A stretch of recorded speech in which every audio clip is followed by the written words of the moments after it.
Welcome to this reading for the total solar eclipse, which is happening today. I hope that you are already feeling the power of this. The first card that the deck has gifted us today is the World, which is very apt because the World is speaking to these major energies that are at play cosmically right now as I speak. We are moving towards that point of alignment, which will give us that total solar eclipse today. And the World speaks about the culmination point. It's the final card in the major arcana. It's the end of that story, the unfolding of that story.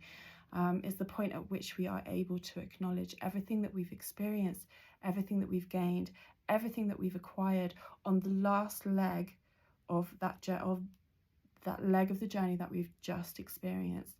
So you may have felt that you've been on a bit of an epic ride, and we've also got the nine of wands in this reading, which suggests that you've reached the end of that ride feeling a bit weary, like you've had to defend potentially something, probably a boundary, a personal boundary, or perhaps you've had to defend the boundaries of others or defend others in another way. There's a sense that you've had to defend. You've reached the end feeling this sense that you've had to defend something, and it's a weariness around that. You're tired.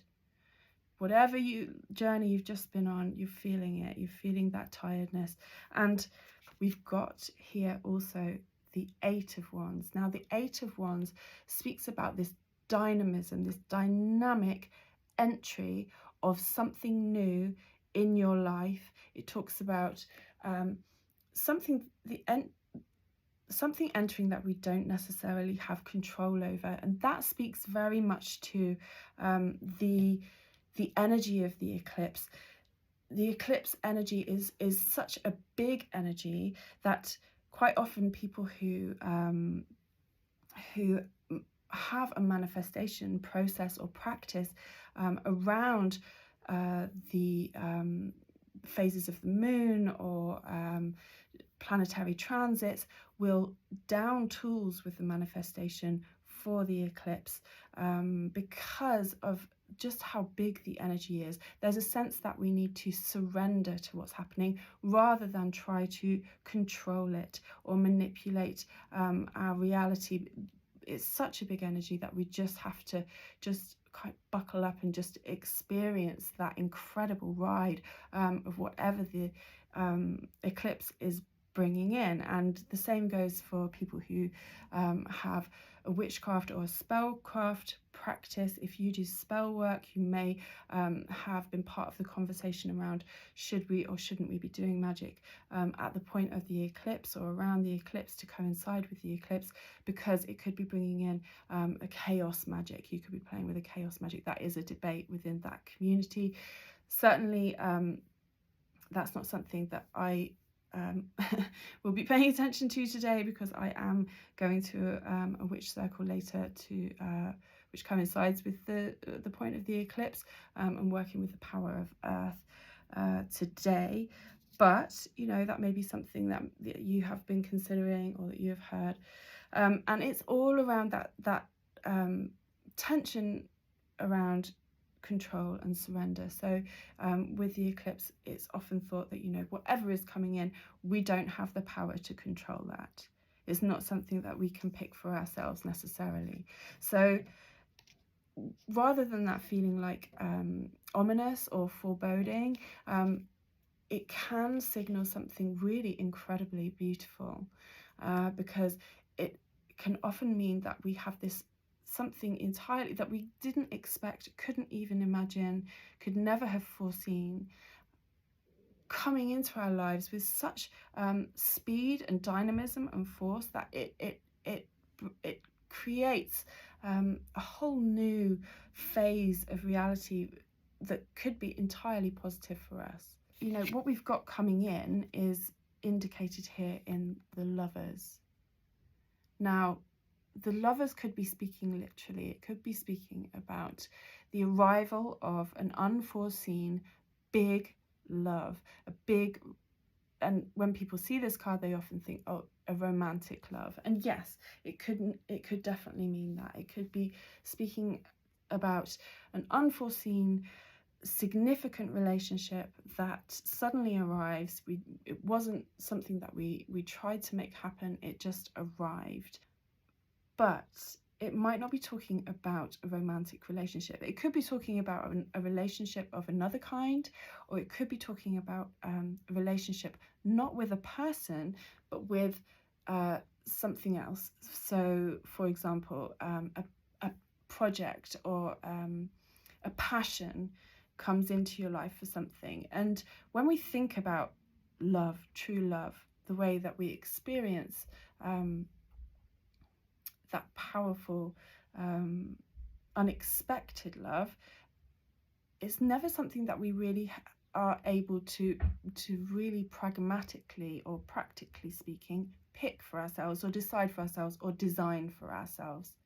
I'm sure you know what I'm talking about when we think about the kind of love where you don't even know why you're feeling that for someone or something, you just do. It comes from a magical place. It's quite a mystical feeling that we don't have control over it. It's an expression of our individuality in a way, because quite often, you know, the beauty is in the eye of the beholder. The way that you see somebody with love is something that others can't really grasp or comprehend.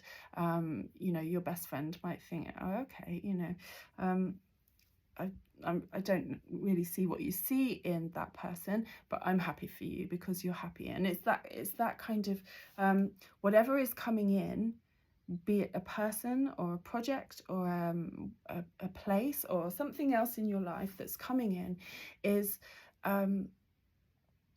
it's something that you feel inexplicably passionate about. It's something that just grips you and just fills you with that magical, mystical feeling of love, and that communion of you and whatever this is that's coming in, that the eclipse is bringing in, this powerful new thing that's going to be a significant force in your life. That communion between you is going to show you yourself in a very powerful way, because that's how we grow, is through our reflection of our relationships with people and things in our lives. That's how we get to view ourselves, and that is going to be a very significant influence in your life moving forward. And the deck, this spread is saying that, you know, this is imminent, this is coming in, and it's going to come in at speed, in a way that you can't necessarily foresee and you cannot control, but it's big. It's a big energy, and it's a love. It's a passion that's going to be very meaningful for you, and it's going to alleviate this feeling of weariness. This is done. We're done. We've arrived at the end of the journey, and this is how we're feeling right now. But the eclipse is bringing in something so fresh, so new, we can't even comprehend what it is right now. And we are at that point right now. We are finished.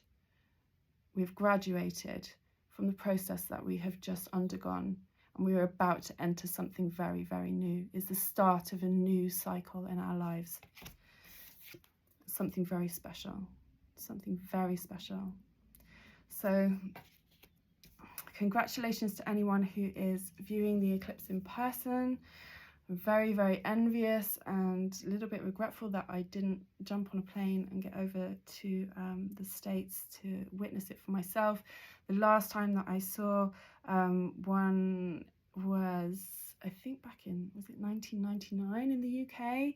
And it's an incredible feeling. It's such a special experience and such a powerful thing to witness, especially if you're in an area that has birds or wildlife that go to sleep in the night, or nocturnal animals that sleep in the day. There is a disturbance of that natural order in that moment of totality, because night falls essentially for very briefly, And there's that dusk where I remember being surrounded by bats where I was standing because they had woken up momentarily. There's this disturbance, and you also get a very strong sense that you are stood on a spinning ball of rock in space, and you get a sense of this gigantic cosmic dance that is happening around you.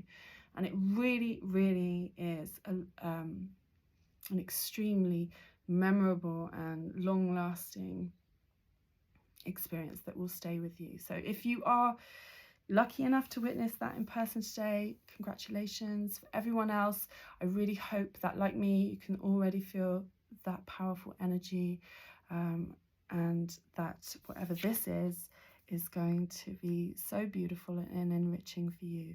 So have a great one. Bye.